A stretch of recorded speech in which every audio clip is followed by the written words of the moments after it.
de la ruina de Beleriand y la caída de Fingolfin.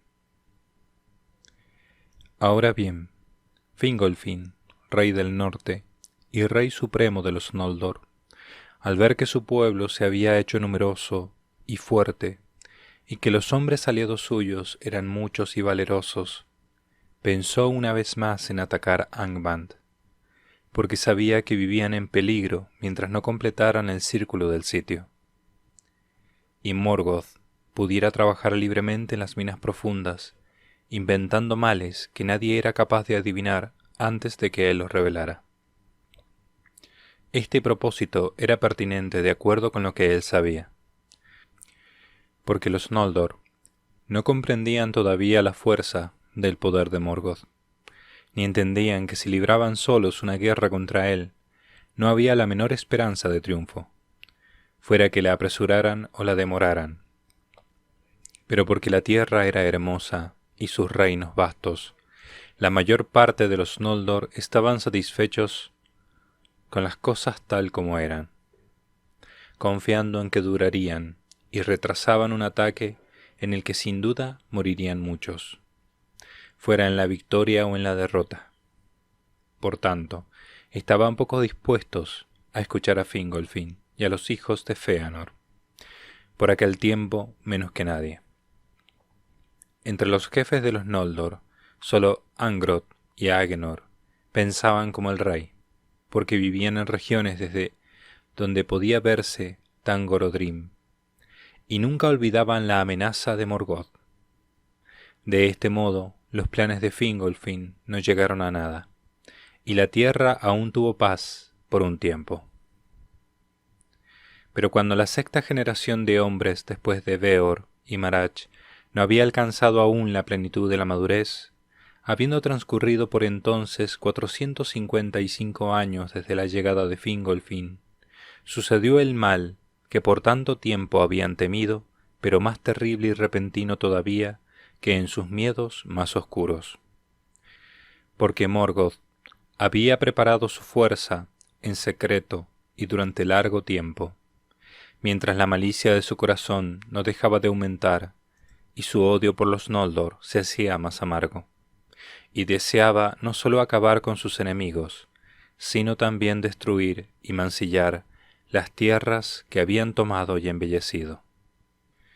Y se dice que su odio pudo más que su prudencia, de modo que si sólo hubiera guardado un tiempo más, hasta estar bien preparado, los Noldor habrían sido aniquilados por completo.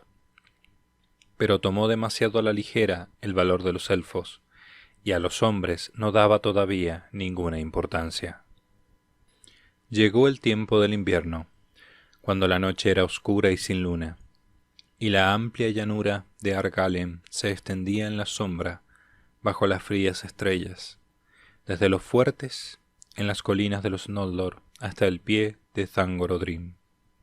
Las hogueras ardían débilmente y los guardianes eran escasos. Pocos velaban en los campamentos de los jinetes de Idlum. Entonces, de pronto, Morgoth envió desde Tangorodrim caudalosos ríos de llamas, que más rápidos que Balrogs se esparcieron por toda la llanura, y las montañas de hierro eructaban fuegos venenosos de muchos colores, y el humo descendía por el aire, y era mortal. Así pereció Argalen, y el fuego devoró sus hierbas, convirtiéndola en un baldío quemado y desolado, de aire polvoriento y sofocante, yermo y sin vida. Desde entonces cambió de nombre, y se llamó Anfauglith, el polvo asfixiante. Allí tuvieron tumbas sin techo, montones de huesos chamuscados, porque en ese incendio perecieron muchos de los Noldor, que no pudieron llegar a las colinas, y fueron atrapados por la precipitación de las llamas. Las alturas de Thor Tonion y Ered Wethrin detuvieron los fogosos torrentes, pero los bosques sobre las laderas que daban a Angband ardieron todos, y el humo confundió a los defensores. Así empezó la cuarta de las grandes batallas, Dagor Bragolach, La batalla de la llama súbita. Al frente de ese fuego avanzó Glaurung el Dorado, padre de los dragones, ya entonces en la plenitud de su poder, y con un séquito de Balrogs. Y detrás de ellos venían los ejércitos negros de los orcos, en multitudes que los Noldor no habían visto ni imaginado jamás. Y atacaron las fortalezas de los Noldor, y quebrantaron el sitio en torno a Angband, y mataban a los Noldor y a sus aliados, los elfos grises y los hombres, en cualquier sitio que los encontraran. Muchos de los más vigorosos de los enemigos de Morgoth fueron destruidos en los primeros días de combate, sorprendidos y dispersos e imposibilitados de unir sus fuerzas. Desde entonces la guerra nunca cesó del todo en Beleriand, pero la batalla de la llama súbita se dio por concluida con la llegada de la primavera, cuando disminuyó la feroz embestida de Morgoth. De este modo terminó el sitio de Angband, y los enemigos de Morgoth fueron dispersados y separados los unos de los otros. La mayor parte de los elfos grises huyó hacia el sur y abandonó la guerra del norte. Muchos fueron recibidos en Doriath, y el reino y la fuerza de Thingol se hicieron más grandes en ese tiempo, pues el poder de la reina Melian se había extendido más allá de las fronteras, y el mal no podía penetrar aún en ese reino escondido. Otros se refugiaron en las fortalezas junto al mar, y en Nargothrond, y algunos huyeron, y se ocultaron en Osirient, o atravesaron las montañas, errando sin casa en la intemperie. Y el rumor de la guerra y del quebrantamiento del sitio llegó a oídos de los hombres en el este de la Tierra Media. Los hijos de Finarfin fueron los que más sintieron la pujanza del ataque, y Angrod y Aegnor murieron allí. Y junto a ellos cayeron Bregolas, señor de la casa de Beor, y gran parte de los guerreros de ese pueblo. Pero Barahir, el hermano de Bregolas, estaba en una batalla que se libraba más hacia el oeste, cerca del paso del Sirion. Allí el rey Finrod Felagund, que se apresuraba desde el sur, quedó aislado con unos pocos de los suyos y fue rodeado en el marjal de Serech. Y habría sido muerto o tomado prisionero, pero acudió Barahir con los más valientes de sus hombres y lo rescató, levantando un muro de lanzas alrededor, y se abrieron paso entre las tropas enemigas y abandonaron el campo de batalla, aunque con grandes pérdidas. Así escapó Felagund, y volvió a su profunda fortaleza de Nargothrond, pero hizo un juramento de amistad eterna y de ayuda en toda necesidad a Barahir y a su gente, y como prenda del juramento le dio su anillo. Barahir era ahora por derecho señor de la casa de Beor, y regresó a Dorthonion, pero la mayor parte del pueblo escapó y se refugió, abandonando sus hogares, en la fortaleza de Idlum. Tan grande fue la embestida de Morgoth, que Fingolfin y Fingon no pudieron acudir en ayuda de los hijos de Finarfin, y los ejércitos de Idlum fueron rechazados con grandes pérdidas hasta las fortalezas de Eredwethrin, y apenas consiguieron defenderlas de los ataques de los orcos.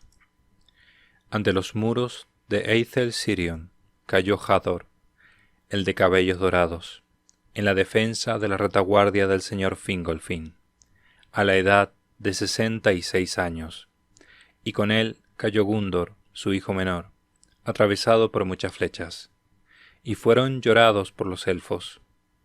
Entonces Galdor, el Alto, sucedió como señor a su padre, y por causa de la fortaleza y la altura de las montañas sombrías que resistieron el torrente de fuego y el valor de los elfos y de los hombres del norte, que ni orcos ni balrogs pudieron vencer, Idlum no fue conquistada, y amenazó el flanco del ataque de Morgoth, pero un mar de enemigos separó a Fingolfin de su gente. Porque dura había sido la guerra para los hijos de Fëanor, y casi todas las fronteras orientales habían sido tomadas por asalto. El paso de Aglon fue forzado, aunque los ejércitos de Morgoth pagaron por ello un alto precio, y Celegorm y Curufin huyeron derrotados hacia el sur y el oeste por las fronteras de Doriath, y cuando por fin llegaron a Nargothrond, buscaron refugio con Finrod Felagund. De este modo acrecentaron la fuerza de Nargothrond, pero habría sido mejor, como se vio después, que se hubieran quedado en el este junto con los de su propio linaje. Maedhros llevó a cabo hazañas de insuperable valor, y los orcos huían delante de su cara, porque desde el tormento padecido en Thangorodrim ardía por dentro como una llama blanca, y era como uno que regresa de entre los muertos. Así, la gran fortaleza sobre la colina de Himring no pudo ser tomada, y muchos de los más valientes que quedaban aún, tanto del pueblo de Dorthonion como de las fronteras orientales, se juntaron allí para ir al encuentro de Maedhros, y durante un tiempo él cerró una vez más el paso de Aglon, de modo que los orcos no pudieron penetrar en Beleriand por ese camino.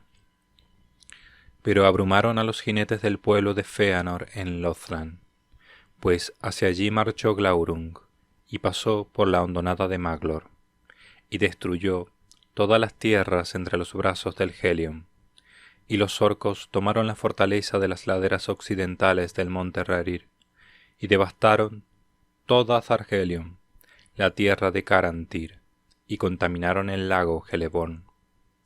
De allí cruzaron el Helion con fuego y terror, y penetraron profundamente en Beleriand oriental. Maglor se unió a Maedhros en Himring, pero Caranthir huyó, y sumó el resto de su gente al pueblo disperso de los cazadores Amrod y Amras, y se retiraron y pasaron Ramdal en el sur. En Amon-Ereb mantuvieron una guardia y algunas fuerzas de combate, y recibieron la ayuda de los elfos verdes, y los orcos no entraron en Osiriand, ni tampoco en Taur-Imduinath y las tierras salvajes del sur. Llegó entonces a Idlum la nueva de la caída de Dorthonion, y la derrota de los hijos de Finarfin, y el exilio de los hijos de Feanor, expulsados de sus tierras. Entonces vio Fingolfin lo que era para él la ruina total de los Noldor, y la derrota de sus casas, más allá de toda recuperación, y lleno de desesperación y de furia, montó a Rochalor, su gran caballo, y cabalgó solo, sin que nadie pudiera impedírselo. Atravesó Dornu-Fauglith como un viento entre el polvo, y aquellos que alcanzaban a verlo pasar huían azorados, creyendo que había llegado el mismo Oromé, porque corría dominado por una cólera enloquecida, y los ojos le brillaban como los ojos de los Valar. Así pues, llegó solo a las puertas de Angband, e hizo sonar su cuerno, y golpeó una vez más las puertas de bronce, y desafió a Morgoth a un combate singular, y Morgoth salió. Esa fue la última vez durante esas guerras que Morgoth cruzó las puertas de su fortaleza, y se dice que no aceptó el desafío de buen grado, porque, aunque su poder era mayor que todas las cosas de este mundo, sólo él entre los Valar conocía el miedo. Pero no podía negarse a aceptar el desafío delante de sus propios capitanes, pues la aguda música del cuerno de Fingolfin resonaba en las rocas, y su voz llegaba penetrante y clara hasta las profundidades de Angband. Y Fingolfin llamó a Morgoth cobarde y señor de esclavos. Por lo tanto Morgoth salió, subiendo lentamente desde el trono profundo, y el sonido de sus pisadas era como un trueno bajo tierra. Y salió, vestido con una armadura negra, y se erguía ante el rey como una torre coronada de hierro, y el vasto escudo, negro y sin blasón, arrojaba una sombra de nubes tormentosas. pero Fingolfin brillaba debajo como una estrella, porque la cota de malla era de hilos de plata entretejidos, y en el escudo azul llevaba cristales incrustados, y desenvainó la espada Ringhild, que relució como el hielo. Entonces Morgoth esgrimió el martillo de los mundos subterráneos, llamado Grond, lo alzó bruscamente y lo hizo caer como un rayo de tormenta. Pero Fingolfin saltó a un lado, y Grond abrió un gran boquete en la tierra, de donde salían humo y fuego. Muchas veces intentó Morgoth herirlo, y otras tantas Fingolfin esquivó los golpes, como relámpagos lanzados desde una nube oscura, e hirió a Morgoth con 7 heridas, y 7 veces lanzó Morgoth un grito de angustia, mientras los ejércitos de Angband caían de bruces consternados, y el eco de los gritos resonaba en las tierras septentrionales. Pero por fin el rey se fatigó, y Morgoth lo abatió con el escudo. 3 veces cayó el rey de rodillas, y 3 veces se volvió a levantar con el escudo roto y el yelmo mellado.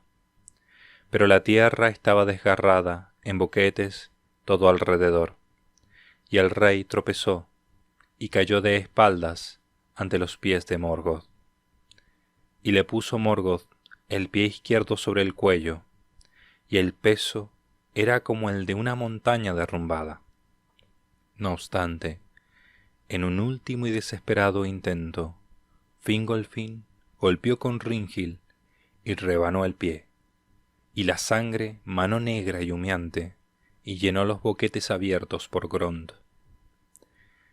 De este modo pereció Fingolfin, rey supremo de los Noldor, el más orgulloso y valiente de los reyes elfos de antaño.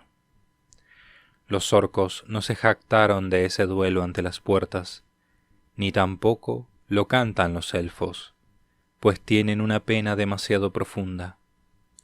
No obstante, la historia se recuerda todavía, porque Thorondor, rey de las águilas, llevó la nueva a Gondolin y a Idlum a lo lejos, y Morgoth levantó el cuerpo del rey elfo y lo quebró, y se lo habría arrojado a los lobos, pero Thorondor se precipitó desde su nido en las cumbres de Chrysaegrim, se lanzó sobre Morgoth y le desfiguró la cara.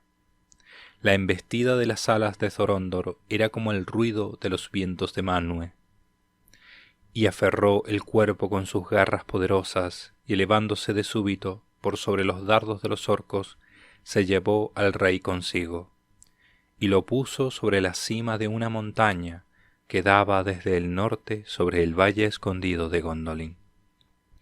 Y Turgon construyó un alto túmulo de piedras sobre su padre. Ningún orco se aventuró luego a pasar por el monte de Fingolfin, ni se atrevió a acercarse a la tumba, hasta que el destino de Gondolin se hubo cumplido, y la traición apareció entre los suyos. Morgoth rengueó siempre de un pie desde ese día, y el dolor de las heridas no se le curó nunca, y en la cara llevaba la cicatriz que Thorondor le había hecho. Grande fue el duelo en Idlum cuando se supo la caída de Fingolfin, y Fingon, lleno de aflicción, se convirtió en señor de la casa de Fingolfin y el reino de los Noldor, pero a su joven hijo Ereinion, que se llamó luego Gil-galad, lo envió a los puertos. Ahora el poder de Morgoth ensombrecía las tierras septentrionales, pero Barahir no huía de Dorthonion y se quedó allí disputando al enemigo cada palmo de tierra. Entonces Morgoth persiguió a muerte a las gentes de Barahir, hasta que sólo quedaron muy pocos, y todo el bosque de las laderas septentrionales de esa tierra fue convirtiéndose día a día en una región de tal lobreguez y oscuros encantamientos que ni siquiera los orcos entraban en ella, si no era por una extrema necesidad, y se le llamó Del Dúwath y Taur nu Fuin, el bosque bajo la sombra de la noche. Los árboles que crecieron allí después del incendio eran negros y tétricos, de raíces embrolladas y que amenazaban como garras en la oscuridad. Y los que caminaban entre ellos se extraviaban y enceguecían, y eran estrangulados o perseguidos hasta la locura por fantasmas de terror. Por fin, la situación de Barahir se hizo tan desesperada que su esposa Emeldir, la de corazón viril, que antes prefería luchar junto a su hijo y su marido que huir y abandonarlos, convocó a todas las mujeres y los niños que estaban todavía con vida, y dio armas a los que pudieran cargarlas, y los condujo a las montañas que se levantaban detrás, y lo hizo por caminos peligrosos, hasta que al fin llegaron con pérdida y desdicha a Brethil. Algunos fueron recibidos allí por los Haladin, pero otros cruzaron las montañas y fueron a Dor Lomin, y se unieron al pueblo de Galdor, el hijo de Hador. Y entre ellos estaba Rian, hija de Belegund, y Morwen, que era llamada Eledwen, que significa resplandor élfico, hija de Baragund. Pero ninguna volvió a ver a los hombres que habían dejado, porque todos ellos fueron muertos uno por uno, hasta que sólo 12 hombres le quedaron a Barahir: Beren, su hijo, y Baragund y Belegund, sus sobrinos, hijos de Brégolas, y 9 fieles servidores de su casa, cuyos nombres se recordaron largo tiempo en los cantos de los Noldor. Radruin y Dairruin eran ellos, Dagnir y Ragnor, Gildor y Gorlim, el desdichado, Arthad y Urthel y Hazaldir, el joven. Al fin se convirtieron en proscritos sin mañana, una banda desesperada que no podía huir, pero que se negaba a ceder, porque sus viviendas habían sido destruidas y sus mujeres e hijos habían sido capturados o muertos, o habían escapado. Desde Itlum no llegaban nuevas ni ayuda, y Barahir y sus hombres eran perseguidos como bestias salvajes, y se retiraron a las altas tierras yermas por sobre los bosques, y erraron entre los pequeños lagos y los páramos rocosos de esa región, lo más lejos posible de los espías y los hechizos de Morgoth. Tenían como cama los brezales y como techo el cielo nuboso. Durante casi 2 años después de la Dagor Bragolach, siguieron los Noldor defendiendo el paso occidental en torno a las fuentes del Sirion, porque el poder de Ulmo estaba en esas aguas, y Minas Tirith resistió a los orcos. Pero por fin, después de la caída de Fingolfin, Sauron, el más grande y terrible de los servidores de Morgoth, que en lengua Sindarin se llama Gorthaur, fue al encuentro de Orodred, el guardián de la torre en Tol Sirion. Sauron se había convertido por ese entonces en un hechicero de espantoso poder, amo de sombras y de fantasmas, de inmunda sabiduría, de fuerza cruel, que retorcía todo cuanto tocaba, y deformaba todo cuanto regía. Señor de licántropos, su dominio era el tormento. Tomó Minas Tirith por asalto, pues una oscura nube de miedo cayó sobre los defensores, y Orodred fue expulsado y huyó a Nargothrond. Entonces Sauron la convirtió en una atalaya para Morgoth, en una fortaleza del mal y en una amenaza. Y la hermosa isla de Tol Sirion quedó maldecida y se llamó Tol In Gauroth, la isla de los licántropos. No había criatura viviente que pudiera pasar por el valle sin que Sauron la viera desde la torre. Y Morgoth dominaba ahora el paso del oeste, y había terror en los campos y los bosques de Beleriand. Implacable, perseguía a sus enemigos más allá de Idlum, y registraba sus escondrijos y tomaba sus fortalezas una por una. Los orcos, cada vez más audaces, recorrían a su antojo las vastas lejanías, llegando hasta el Sirion por el oeste y hasta el Selon por el este, y rodeaban Doriath, y asolaban las tierras de modo que bestias y aves huían delante de ellos, y el silencio y la desolación se extendían desde el norte. A muchos de los Noldor y los Sindar tomaron cautivos y llevaron a Angband y los esclavizaron, obligándolos a poner su capacidad y sus conocimientos al servicio de Morgoth. Y Morgoth envió espías vestidos con falsedad, y había engaño en lo que decían. Mintieron prometiendo recompensas, y con palabras astutas intentaron provocar miedo y celos entre los pueblos, acusando a los reyes y capitanes de codicia y traición mutua. Y por causa de la maldición de la matanza de los hermanos de Alqualonde, estas mentiras a menudo se creyeron, y por cierto, a medida que el tiempo se oscurecía, llegaron a tener un cierto viso de verdad, pues en Beleriand la desesperación y el miedo nublaban los corazones y las mentes de los elfos, pero los Noldor temían sobre todo la traición de aquellos parientes que habían servido en Angband, porque Morgoth había utilizado a algunos para sus malvados propósitos, y fingiendo darles libertad, los dejaba partir, pero les había encadenado la voluntad, y sólo se alejaban para volver de nuevo a él.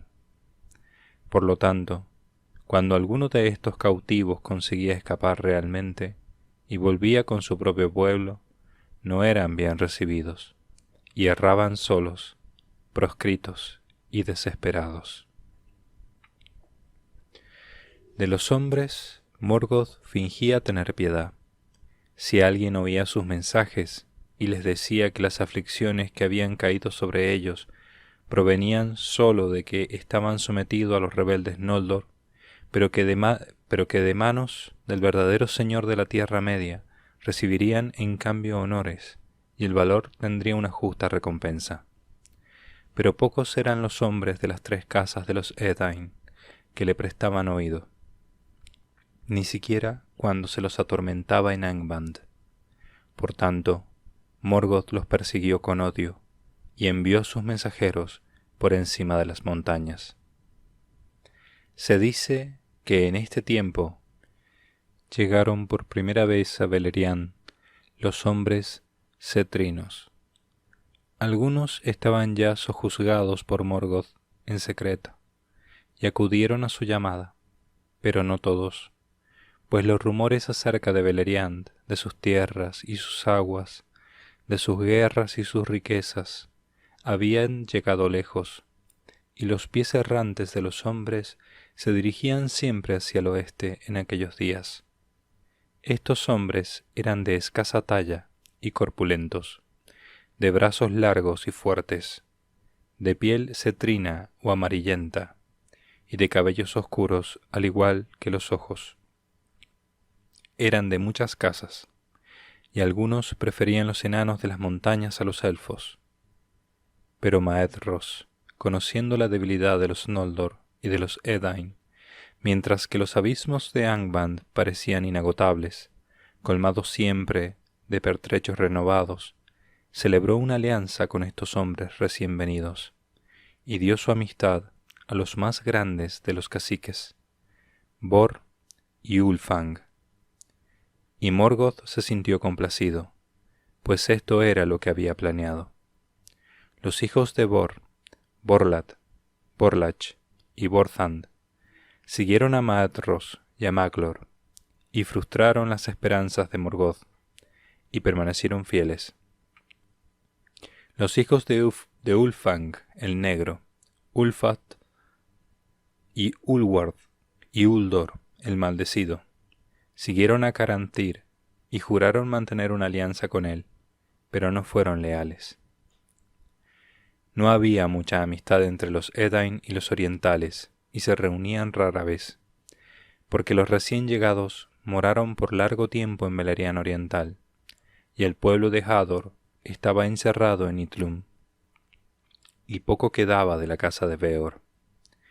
El pueblo de Halet apenas fue afectado en un principio por la guerra, ya que vivía al sur en el bosque de Brethil, aunque ahora libraba una batalla con los orcos invasores, pues eran hombres de corazón valeroso y no estaban dispuestos a abandonar a la ligera los bosques que tanto amaban. Y entre las historias de las derrotas de entonces, los hechos de los Haladin se recuerdan con honor, porque luego de tomar Minas Tirith, los orcos avanzaron por el paso occidental, y quizás habrían desolado aún las desembocaduras del Sirion, pero Halmir, señor de los Haladin, envió sin demora un mensaje a Thingol, pues tenía amistad con los elfos que guardaban las fronteras de Doriath. Entonces Beleg, arco firme, jefe de los centinelas de Thingol, condujo a Brethil una gran fuerza de Sindar, armada con hachas, y saliendo de las profundidades del bosque, Halmir y Beleg sorprendieron a la legión de los orcos y la destruyeron. En adelante, la ola oscura que venía del norte fue contenida en esa región, y los orcos ya no se atrevieron a cruzar el Teiglin durante muchos años. El pueblo de Haleth vivió en una paz cautelosa en el bosque de Brethil y detrás de la guardia que ellos montaban. El reino de Nargothrond tuvo sosiego y le fue posible recuperar fuerzas. En este tiempo, Urin y Uor, los hijos de Galdor de Dorlomin, vivían con los Haladin, pues eran del mismo linaje.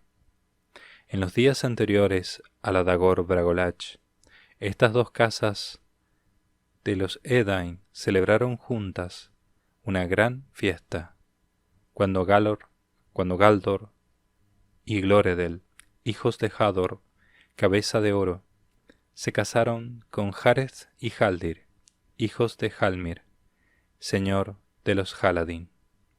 Así fue que Haldir, tío de ellos, agasajó en Brethil a los hijos de Galdor, de acuerdo con las costumbres de los hombres en aquel tiempo, y ambos fueron a la guerra contra los orcos.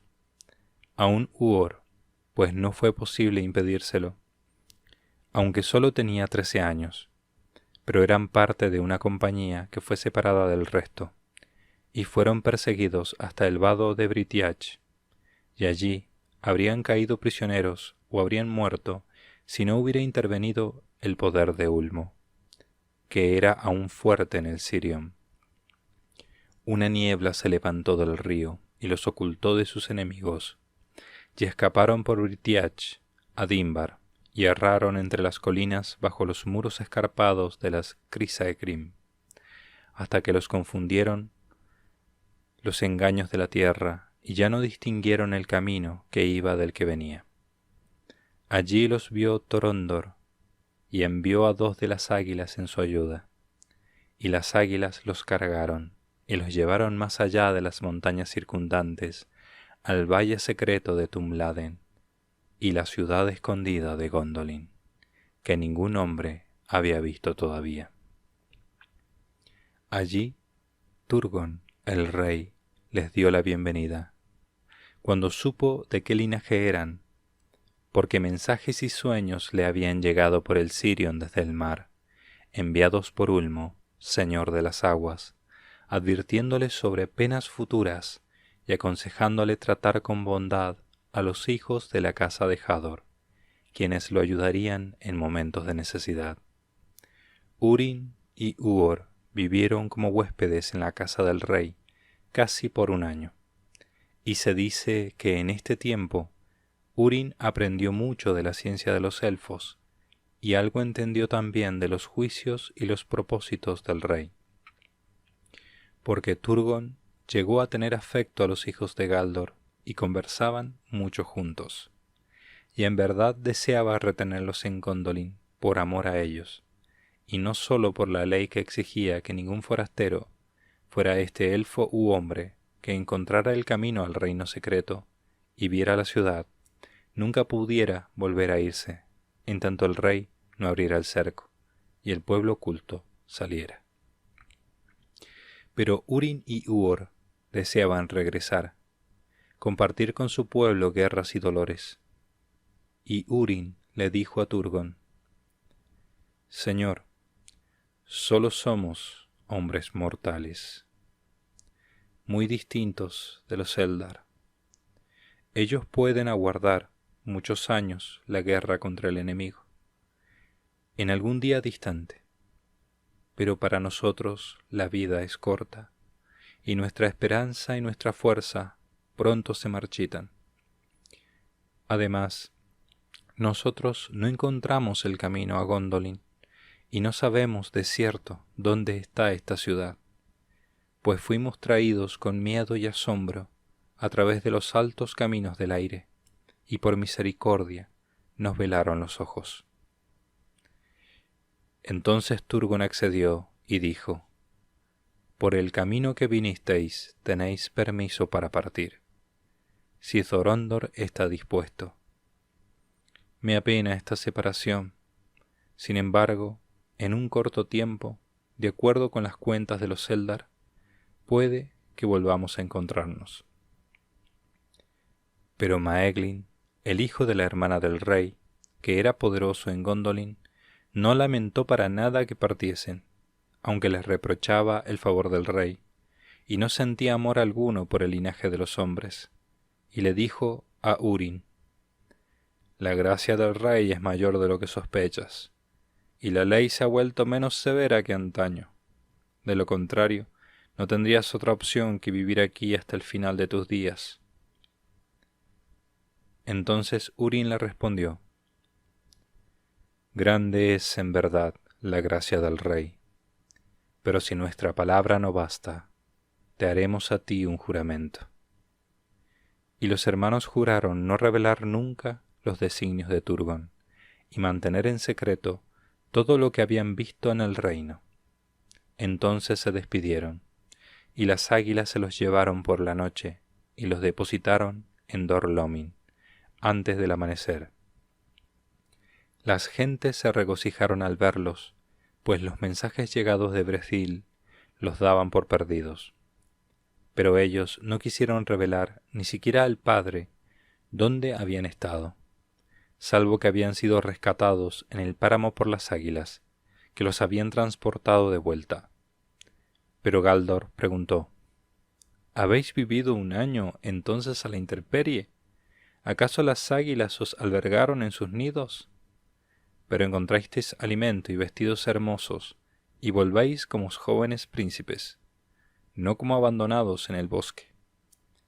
Y Húrin contestó: Conténtate con que hayamos regresado, pues sólo por un voto de silencio se nos permitió hacerlo. Entonces Galdor no les hizo más preguntas, pero él y muchos otros adivinaron la verdad, y con el tiempo la extraña fortuna de Húrin y Huor llegó a oídos de los servidores de Morgoth. Ahora bien, cuando Turgon supo del quebrantamiento del sitio de Angband, no permitió que nadie partiera a la guerra, porque pensaba que Gondolin era fuerte, y el tiempo no estaba aún maduro para que él se mostrara abiertamente. Pero creía también que el fin del sitio era también el principio de la caída de los Noldor, a no ser que llegara ayuda, y envió compañías de los Gondolindrim en secreto a las desembocaduras del Sirion y a la isla de Valar. Allí construyeron embarcaciones y navegaron al extremo occidente en cumplimiento del cometido de Turgon, en busca de Valinor, para pedir el perdón y la ayuda de los Valar, y rogaron a las aves del mar que los guiasen. Pero los mares eran bravos y vastos, y la sombra y el hechizo flotaban sobre ellos, y Valinor estaba oculta. Por tanto, ninguno de los mensajeros de Turgon llegó al occidente, y muchos se perdieron, y pocos regresaron.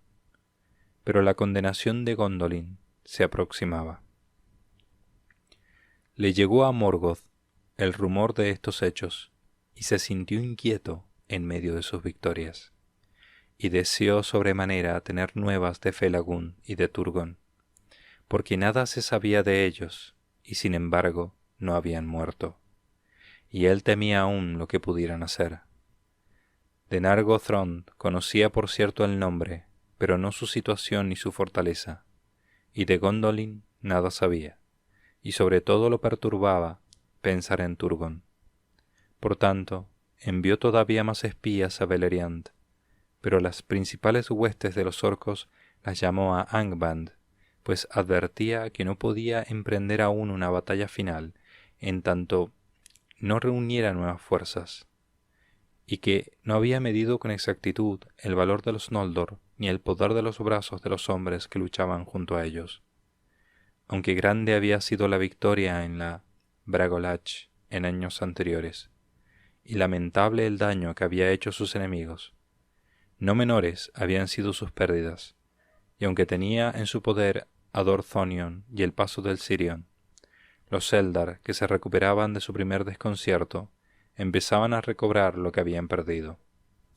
Así pues, hubo en el sur de Beleriand una apariencia de paz por unos pocos breves años, pero abundante era la faena en las herrerías de Angband.